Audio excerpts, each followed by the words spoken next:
sejahtera bagi kita semua. Namo Buddhaya, salam kebajikan. Selamat siang. Pertama-tama, pada kesempatan yang baik ini, marilah kita senantiasa memanjatkan puja dan puji syukur kehadapan Idu Sang Yang Widi Wasa, Tuhan Yang Maha Esa, atas segala rahmat, nikmat berupa kesehatan, sehingga pada kesempatan ini kita bisa hadir di forum Roadshow Partai Buruh Indonesia yang diadakan di Provinsi Bali.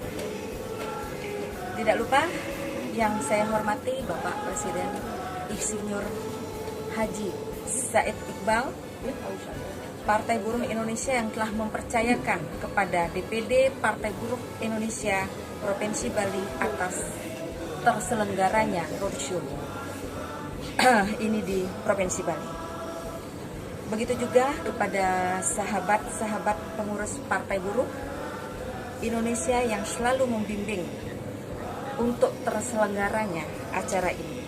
Tidak lupa juga kepada rekan-rekan pengurus DPD Partai Buruh Provinsi Bali yang telah hadir, menyempatkan diri di tengah-tengah kesibukannya bekerja. Dengan semangat mereka hadir dalam kegiatan ini agar terlaksana dengan baik.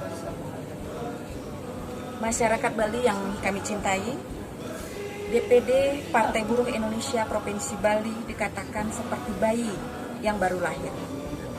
Saya selaku ketua atau exco DPD Partai Buruh Provinsi Bali diberi mandat untuk memegang tampuk pimpinan kurang lebih baru berjalan 1 bulan.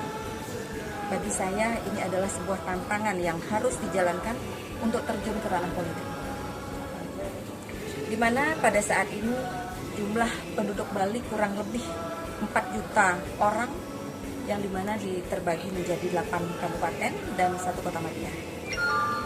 Adapun jumlah terdaftar pemilih tetap pada 2019 kurang lebih 3 juta pemilih yang berada di 9 dapil.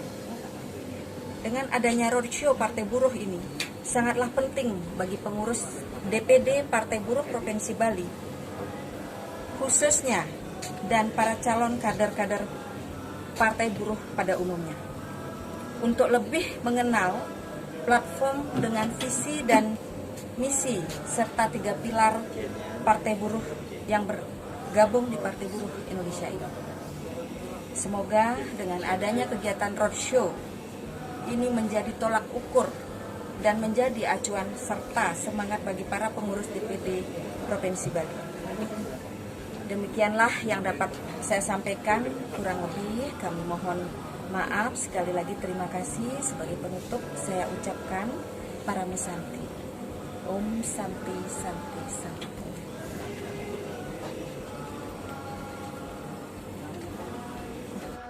Ya, jadi begini, kelahiran Partai Buruh di Bali diinisiasi oleh Nimade, saya biasa memanggil Kadek, bersama dengan Iwayan Ono. Nimade Rudi Artini adalah menjadi ketua, kami menyebutnya Komite Eksekutif Exco Provinsi Bali Partai Buruh. Nah, Partai Buruh sekarang sudah ada di 34 provinsi, di 490 kabupaten kota atau 92%, dan hampir 50% kecamatan di seluruh Indonesia. Dengan demikian Partai Buruh, insya Allah kami yakin di akhir November ini sudah siap untuk diverifikasi, dan kami berkeyakinan akan lolos verifikasi KPU. Dengan demikian tujuan pendek Partai Buruh dalam waktu dekat adalah memastikan semua persyaratan administrasi lolos verifikasi KPU. Step kedua, dengan lolos verifikasi KPU, Partai Buruh mencanangkan lolos parliamentary threshold, yaitu 4%. Jadi kita nggak muluk-muluk, 4% dari total suara. Atau kira-kira kita akan menempatkan 15-20 kursi di DPR RI. Untuk Bali, tentu Nimade dan Iwayan akan menentukan berapa kursi di kabupaten kota DPRD-nya, berapa kursi di DPRD provinsi. Orang Bali lebih mengetahui tentang Bali. Maka Nimade dan Iwayan lah yang akan menentukan. Itu dalam tujuan Jakarta. Yang kedua, apa yang ingin dibangun oleh Partai Buruh? Azas Partai Buruh adalah Pancasila. Tapi tujuan Partai Buruh yang membedakan dengan partai lain adalah yang kami sebut welfare state, negara sejahtera. Apa itu negara sejahtera? Ada 3 prinsip. 1, kesetaraan kesempatan. 2, distribusi kekayaan yang adil dan merata. 3, tanggung jawab publik. 3 prinsip ini dituangkan dalam 13 platform Partai Buruh. Antara lain, kedaulatan rakyat, penciptaan lapangan kerja, pemberantasan korupsi, jaminan sosial. Jaminan sosial yang sudah ada, kami minta ditambah 5. Ada jaminan makan. Nggak boleh orang miskin atau setengah miskin menjadi kelaparan. Jaminan pendidikan, sampai 15 tahun, sampai D3 gratis. Guru honorer, tenaga honorer diangkat jadi PNS. Kemudian juga jaminan pendidikan dan jaminan air bersih. Upah layak, tidak lagi upah minimum. Orang bekerja di hotel, orang bekerja di pariwisata, orang yang bekerja di resort harus memajukan hotel dan resort. Tapi secara bersamaan ada redistribusi terhadap upah yang ada. Pajak yang berkeadilan, reforma agraria. Partai Buruh berjanji bila menang, tanah-tanah petani milik orang Bali yang dirampas oleh korporasi mungkin akan kita kembalikan pada rakyat.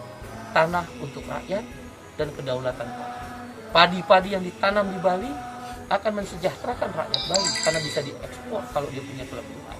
Bisa diberikan ke daerah-daerah lain yang membutuhkan di Indonesia. Nah, itulah yang ingin dicapai. Jadi secara nasional berarti Partai Buruh akan membangun ekonomi kerakyatan. Kami menyebutnya adalah welfare state, negara sejahtera. Model ekonominya tentu ekonomi Pancasila. Ekonomi Pancasila apa? Yang mengedepankan kemanusiaan yang adil dan beradab, keadilan sosial. Bentuknya apa? Tadi yang saya sebut 13 platform partai. Ekonomi, negara, oke? Satu Ya? Pak, bagaimana menjalankan pekerja khususnya di Bali? Karena mengingat di Bali ini banyak pariwisata.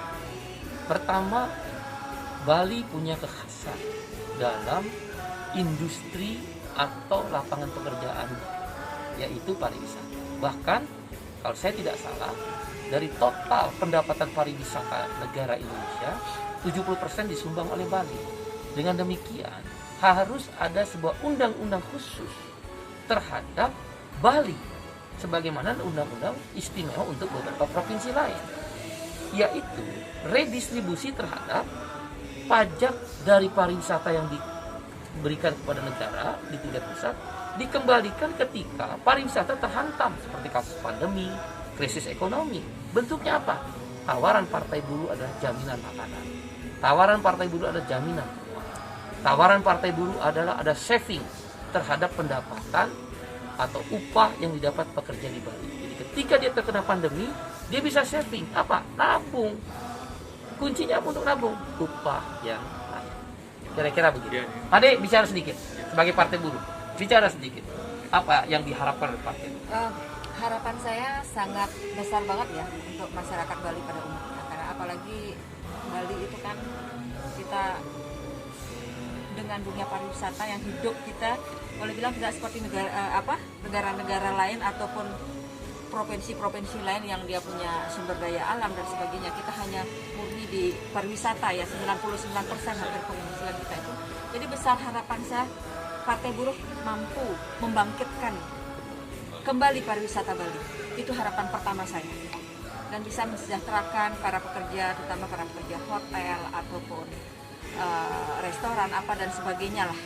Secara garis besar kita standar upah minimum biar ada kelayakan, dan harapan kami sebagai Partai Buruh yang pertama sangat kami perjuangkan adalah hak-haknya para buruh. Kami sangat tidak suka ya mendengar banyak cerita-cerita dari para pekerja. Belum ada SP1, SP2, SP3 sudah Langsung ada pemecatan. ya. Nah, langsung diberhentikan tanpa kejelasan, tanpa mendapatkan sedikit pun hak mereka, tanpa alasan yang jelas. Nah, itulah dari Partai Buruh yang ingin kami perjuangkan. Itu yang membuat saya sendiri terketuk hatinya untuk ikut bergabung di Partai Buruh ini untuk mensejahterakan para pekerja pada umumnya. Itu harapan saya sebagai ketua Eksekutif.